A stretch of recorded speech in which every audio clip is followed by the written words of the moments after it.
사건의 용의자 행방이 이틀째 오리무중인 가운데 수사력이 시험대에 오르고 있습니다. 어제 아침 스쿠터를 타고 등교하던 7세 남아가 횡단보도를 건너다 뉴욕시경 견인 트럭에 치여 그 자리에서 사망했습니다. 연방 농무부에 따르면 현재 소고기 소매 가격은 파운드당 $8로 팬데믹 이전 대비 60% 이상 상승한 것으로 나타났습니다. 이회에 대한 신뢰도가 2017년 이후 최하치를 기록했습니다. 하원의장 장기 공백 사태 및 이스라엘을 향한 지지 표명이 원인인 것으로 드러났습니다. 뉴저지 턴파이크 교통공사가 통행료 인상을 발표한 가운데 필머피 주지사가 이번 승인안에 대해 거부권을 행사할 것이라고 밝혔습니다.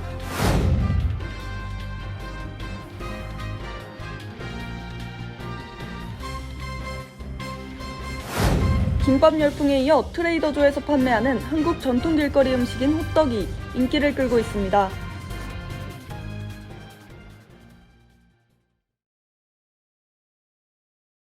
뉴저지 한인들의 최대 축제, 추석 대잔치가 우천으로 인해 연기됐습니다. 오는 10월 28일 오버팩 공원에서 남녀노소 누구나 즐길 수 있고 풍성한 선물들이 준비되어 있는 축제 한마당이 펼쳐집니다. 첫 번째, 푸드벤더 참가자 신청을 추가로 받습니다. 축제 당일 주민들에게 맛있는 음식을 선보이고자 하는 푸드트럭, 개인, 요식업소들을 환영합니다. 메뉴별로 선착순 마감하오니 서둘러 뉴저지 한인회에 신청하세요. 두 번째, 비즈니스 벤더 참가자 신청도 추가로 받습니다. 축제 당일 홍보, 판매, 이벤트, 상담, 등록, 시연, 체험을 진행하고자 하는 모든 기업과 업소들을 환영합니다. 지금 바로 뉴저지 한인회에 신청하세요. 세 번째, 우리나라 한복 콘테스트. 축제 당일 한복을 곱게 차려입고 오신 주민분들께는 실속 있는 한가위 선물을 무료로 드립니다. 이외에도 항공권 티켓 2매와 가전제품들 등 어마어마한 양의 경품과 무료 선물들이 여러분들을 기다리고 있습니다. 네 번째, 행사가 우천으로 인해 2차례 연기된 만큼 뉴저지 한인회가 주민분들께 술을 무료로 드리는 이벤트를 진행합니다. 10월 28일 토요일 오버팩 공원에서 만나보실 수 있습니다.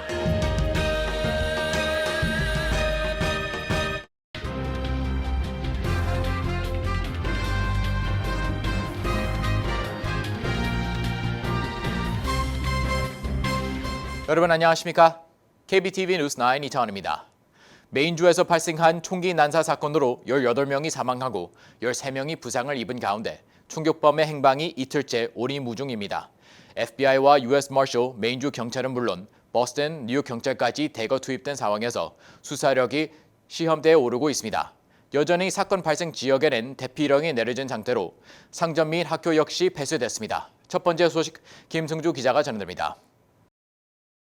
메인주 루이스턴에서 25일 저녁 발생한 총기 난사 사건의 용의자 행방이 이틀째 오리무중인 가운데 수사력이 시험대에 오르고 있습니다.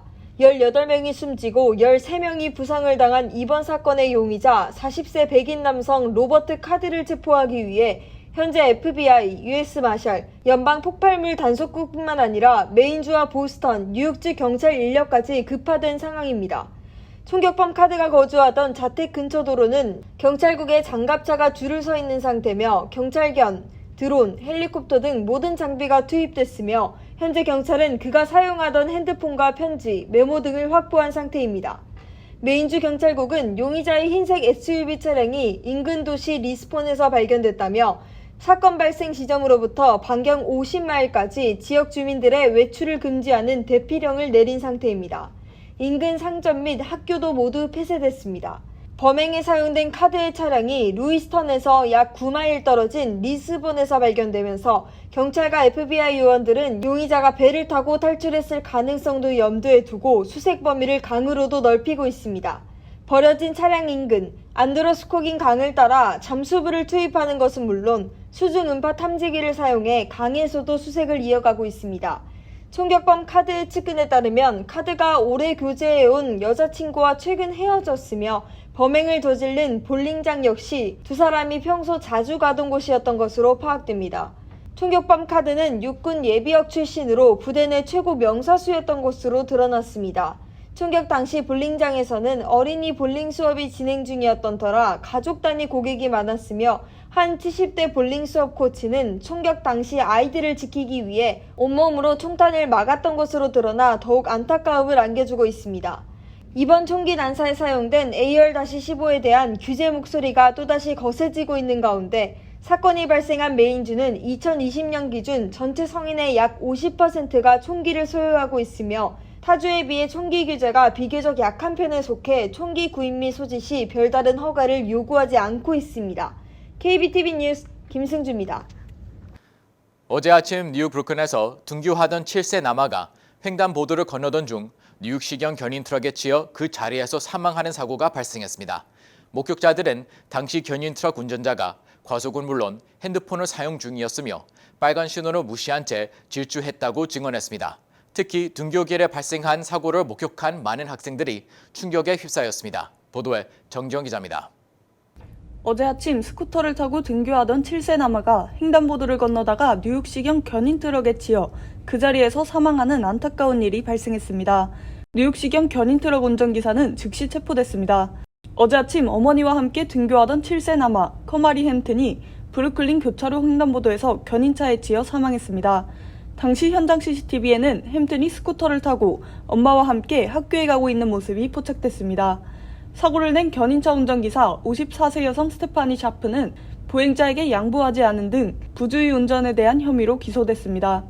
뉴욕시경은 사고 직후 운전자가 현장에 즉시 멈췄다고 밝혔지만 목격자들은 사실과 다르다고 반박했습니다. 당시 목격자들은 아이가 스쿠터를 타고 횡단보도를 지나던 중 갑자기 견인 트럭이 아이를 쳤다고 말했습니다. 특히 목격자들은 운전자가 운전 중 핸드폰을 만지고 있었으며 과속 및 빨간 신호를 무시한 채 달리는 등 여러 건의 위반 행위를 했다고 지적했습니다. 아이를 차로 친 뒤에도 견인차는 계속 달렸던 것으로 전해지며 인근에 있던 주택건설 인부들이 견인차를 멈춰 세우고 사고를 당한 아이의 어머니가 소리를 치며 현장은 순식간에 끔찍한 사고 현장으로 변했습니다. 당시 등교하던 수많은 학생들이 이 장면을 목격한 것으로 확인됩니다. 이 같은 사고에 대해 에릭 아담스 뉴욕시장은 어젯밤 소셜미디어를 통해 뉴욕시는 주민들의 안전을 지키기 위해 필요한 모든 조치를 취할 것이라고 밝혔습니다. 비영리단체 교통대안 분석에 따르면 이번에 사망한 7세 남아 햄튼은 애덤스 행정부에서 교통사고로 차에 치여 사망한 25번째 아동이라며 뉴욕시 행정부의 거리안전 확보 계획이 제대로 진행되지 않아 또 다른 희생자가 발생했다고 지적했습니다. 이어 올 들어 뉴욕시에서는 18세 미만 아동 및 청소년 9명이 차에 치여 사망했으며 2014년 이후 103번째 어린이가 희생된 것이라고 덧붙였습니다. KBTV 뉴스 정지원입니다. 소고기 가격이 사상 최고치를 기록했습니다. 현재 소고기 소매 가격은 파운드당 $8로 팬데믹 이전과 비교하면 60% 이상 뛰었습니다. 이에 따라 소매업소의 햄버거, 스테이크 등 소고기 제품 가격이 일제히 상승했습니다. 전장 기자가 전해드립니다. 연방농무부에 따르면 현재 소고기 소매 가격은 파운드당 $8로 팬데믹 이전 $5를 밑돌았던 것과 비교하면 60% 이상 뛰었습니다. 한인 도매 정육업계에 따르면 팬데믹 이후 소고기 도매 가격은 꾸준히 오르며 평균 20% 이상 증가했고 LA 갈비의 경우 40% 이상 뛰었습니다. 돼지고기에 이어 소고기 가격이 급등하면서 식당과 마켓 등에서 육류 수요가 줄어들었습니다. 여기에다 수년 동안 도축장들이 문을 닫고 한인이 운영하는 주요 정육 도매 업체들도 줄어들면서 도매 가격 인상은 한동안 유지될 것이라는 전망입니다. 즉 소고기 가격 급등에다 축산업 고전에 따른 공급 감소와 가뭄으로 인한 건초 재고량 감소, 인건비 포함 높은 재반 비용 증가 탓으로 소고기 값이 내려갈 여지가 없다는 것입니다. 연방농무부는 지난 9월 가축 보고서에서 올해 하반기 쇠고기 생산량이 8월부터 연말까지 1억 8천만 파운드 감소할 것이라고 밝혔습니다. 관계자들은 텍사스, 캔자스 등 주요 목축업주에서 장기간 가뭄으로 사육소의 수도 수십 년 만에 가장 큰 폭으로 줄어들어 소고기 공급에 영향을 미치고 있다고 전했습니다. 소 사육에 필수인 건초 공급은 지난해 심각한 가뭄으로 인해 12월 건초 재고량은 7,190만 톤으로 1954년 이후 최저 수준으로 떨어졌습니다. 5월 수치에 따르면 농장의 건초 재고량이 작년보다 13% 적은 것으로 추산됐습니다. 그로 인텔리전스 수석 상품 분석가인 아담 스페크는 앞으로도 국내 소 공급이 부족해 쇠고기 수요가 수년 동안 공급을 초과할 가능성이 있다며 앞으로 18개월 동안 소고기 가격은 오름세를 기록할 것이라고 내다봤습니다. KBTV 뉴스 전상입니다. 미 역사상 초유의 하원의장 장기 공백 사태를 거치며 의회에 대한 신뢰도가 2017년 이후 최하로 하락한 것으로 나타났습니다. 또 이스라엘에 대해 강력한 지지를 표명한 조 바이든 대통령에 대해 민주당 일부 지지층이 등을 돌리면서 바이든 대통령의 지지율도 최저 수준으로 떨어졌습니다. 자세한 소식 김은지 기자가 전해드립니다. 지난 2일에서 23일 여론조사 기관 갤럽이 미국 성인 1,009명을 대상으로 조사한 결과에 따르면 의회에 대한 신뢰도는 전월 17%에서 13%로 4%포인트 하락했습니다. 이는 자체 조사 기준 2017년 11월 이후 최저치이며 역대 최저인 2013년 11월과 비교하면 불과 4%포인트 높은 수준입니다. 앞서 미 하원은 지난 3일 공화당 강경파의 주도로 케빈 메카시 전 하원의장 해임 결의안을 역사상 처음으로 가결 처리했고 이후 공화당 내 분열이 가속하며 의장 공백으로 인한 마비 사태가 3주 넘게 이어졌습니다. 지난 25일에야 네 번째 후보로 뽑힌 친트럼프 성향의 마이크 존슨 의원이 정치적 중량감이 떨어진다는 일각의 지적에도 당 소속의 전원 지지를 받으며 신임 하원의장에 선출됐습니다. 갤럽은 특히 민주당과 공화당 지지층 모두에서 의회에 대한 지지도가 하락해 민주당 지지층의 10%, 공화당 지지층의 8%만이 긍정평가를 한 것으로 나타났다고 밝혔습니다. 한편 이번 조사에서 바이든 대통령 지지율 역시 37%로 전월 대비 4%포인트 하락하며 또다시 최저치를 기록했습니다. 바이든 대통령 지지율은 지난 4월 37%로 최저점을 찍은 뒤 이후 소폭 상승하며 40%대를 맴돌아왔습니다. 그러나 특히 민주당 지지층 사이에서 지난달 조사보다 10%포인트가 넘는 지지율 하락을 기록했습니다. 민주당 지지층 가운데 바이든 대통령 업무 수행을 긍정평가한 비율은 전체 75%로 전월 86% 대비 11%포인트 급락했고 무당층에서는 같은 기간 39%에서 35%로 지지율이 빠졌습니다. 갤럽은 지난 7일 하마스의 이스라엘 침공 이후 바이든 대통령의 이스라엘에 대한 단호한 지지 표명이 지지층 일부가 등을 돌리는 결과로 나타나고 있다며 경제 상황에 대한 우려와 우크라이나 지원에 대한 누적 불만 등이 맞물려 부정평가가 늘어났다고 분석했습니다. KBTV 뉴스 김은지입니다. 지난 화요일 뉴저지 턴파이크 교통공사가 내년 1월부터 주요 고속도로의 통행료를 인상할 것이라고 밝혔습니다. 주민들은 교통공사가 4년 연속 톨비를 올리는 것은 경제적 부담을 과중시키는 것이라고 비판하고 있는 가운데 필 머피 뉴저지 주지사가 이번 승인에 대한 거부권을 행사할 것이라고 밝혔습니다. 일각에서는 이번 인상안이 11월 초 치러질 본선거에서 민주당에 불리하게 작용할 것으로 보이기 때문이라는 분석을 내놓고 있습니다. 정지원 기자가 전해드립니다. 지난 24일 뉴저지 턴파이크 교통공사가 내년 1월부터 주요 고속도로 통행료를 3% 인상할 계획이라고 밝혔습니다. 주민들은 2020년 이후 4년 연속 통행료가 인상됐다며 비판의 목소리를 내고 있는 가운데 필 머피 뉴저지 주지사가 이 같은 뉴저지 턴파이크 교통공사 이사회의 통행료 인상 승인안에 거부할 것이라고 밝히고 나섰습니다. 이에 뉴저지 주정부와 뉴저지 턴파이크 교통공사 양측 간의 이견으로 인한 잡음이 예상됩니다. 뉴저지 턴파이크 교통공사는 이달 초 26억 2천만 달러 규모의 새로운 회계연도 예산안을 승인하며 내년 1월 1일을 기점으로 뉴저지 주요 고속도로 통행료를 3% 올린다고 밝혔습니다. 교통공사 측은 인건비 상승 및 부족한 인력 충원을 위해 통행료 인상이 필요하다고 설명하며 새로운 일자리도 창출할 것이라고 덧붙였습니다. 하지만 주민들은 뉴욕으로 출퇴근하는 통행료도 말도 안 되게 비싼 시점에서 뉴저지마저 4년 연속 톨비를 인상하는 것은 너무하다며 불만을 토로하고 있습니다. 주민들의 비판을 의식한 듯 통행료 인상안에 반대하는 정치인들의 목소리도 점차 거세지고 있습니다. 이에 머피 주지사는 어제 자신의 SNS를 통해 교통공사가 승인한 내년도 새 예산안을 기반으로 통행료를 인상해야 한다는 정당성이 충분히 입증되지 않는다며 납득이 가기 전까지는 승인에 대해 거부권을 행사할 것이라는 강력한 입장을 내놨습니다.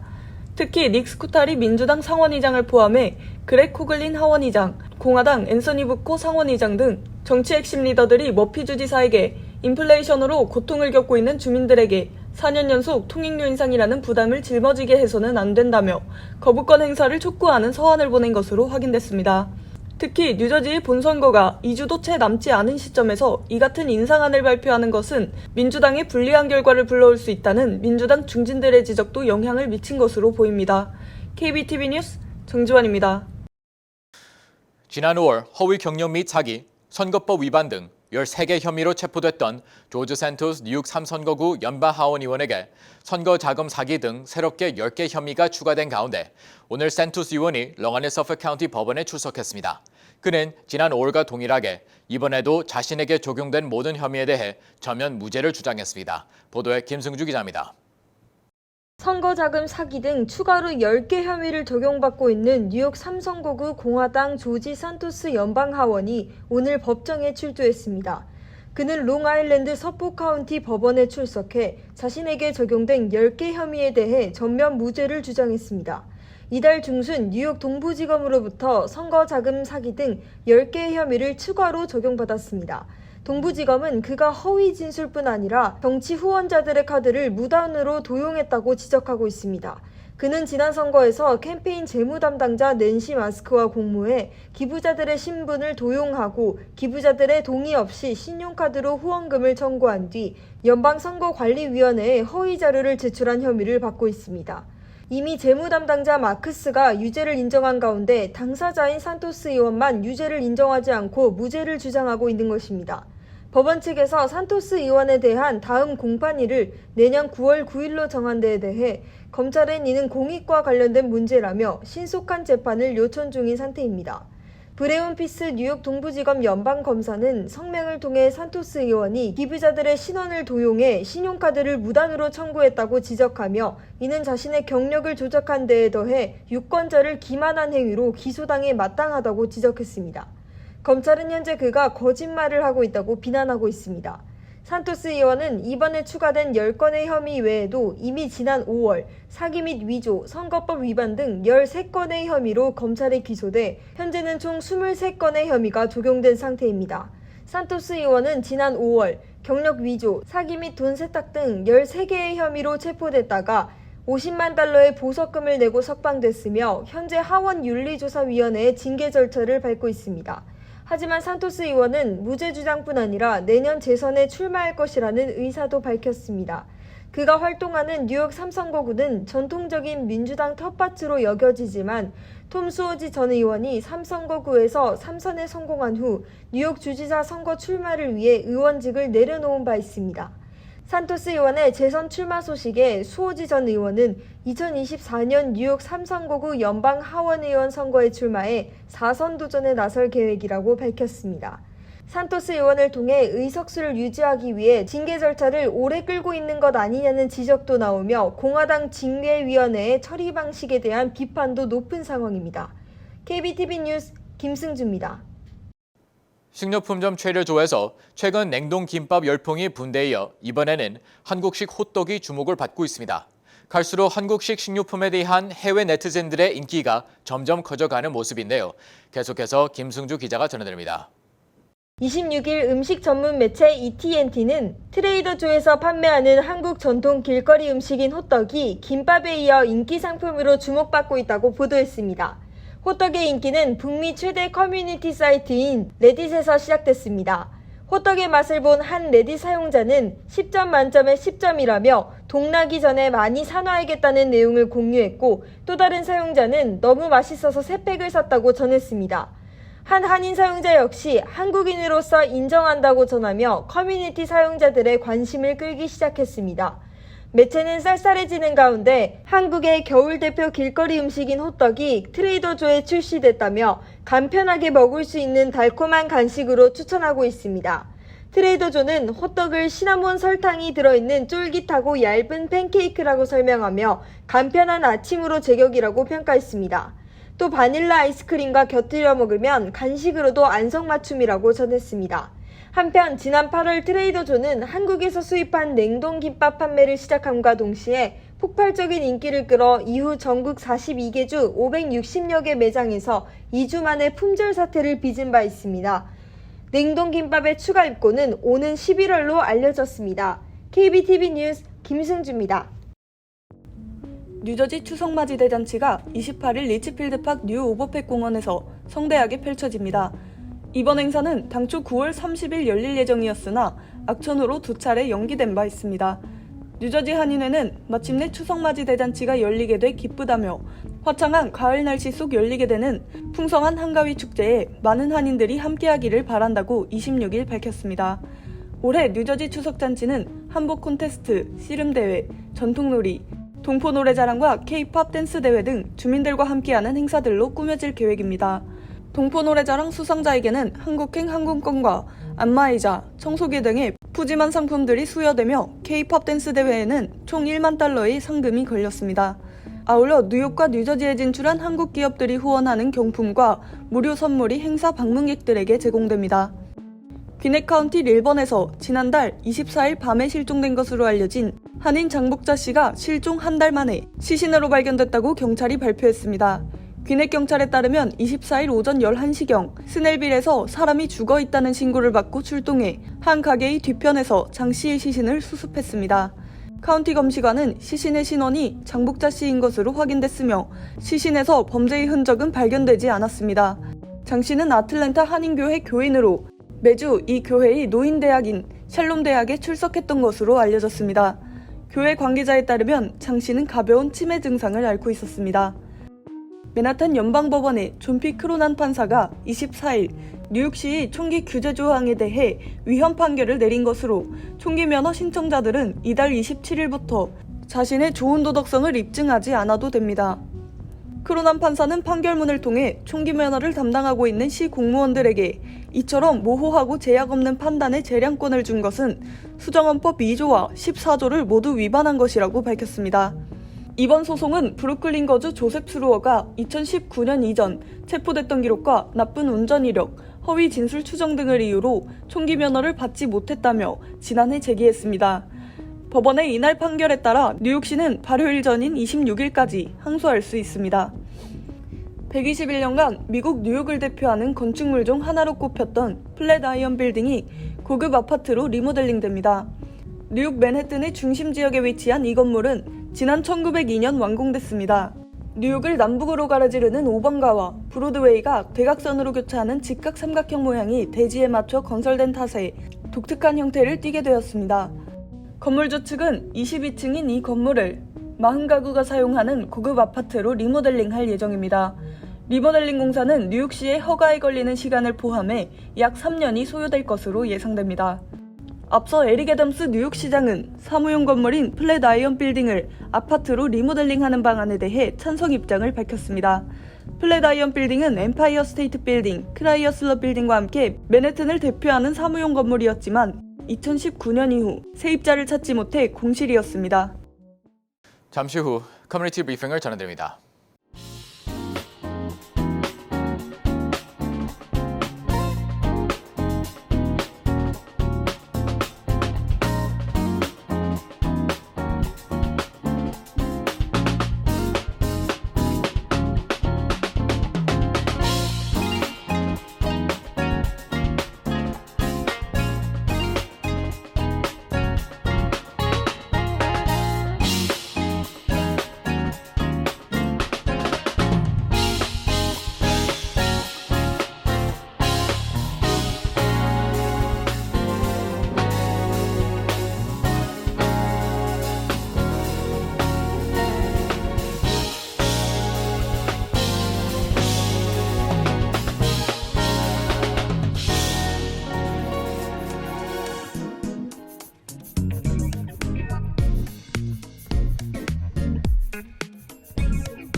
이어서 환율과 증시 전해드립니다.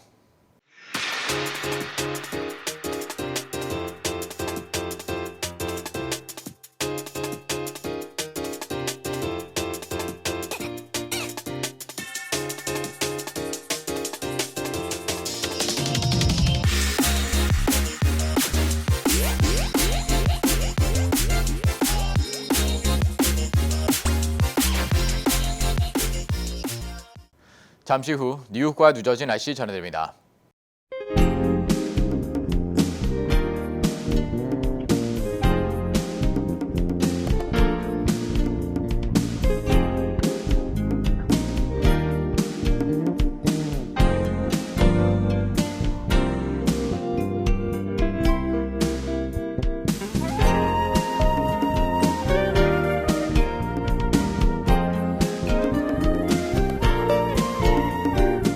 KBTV 뉴스9 마칩니다. 오늘도 시청해주셔서 감사합니다. 편안한 밤 보내시 바랍니다.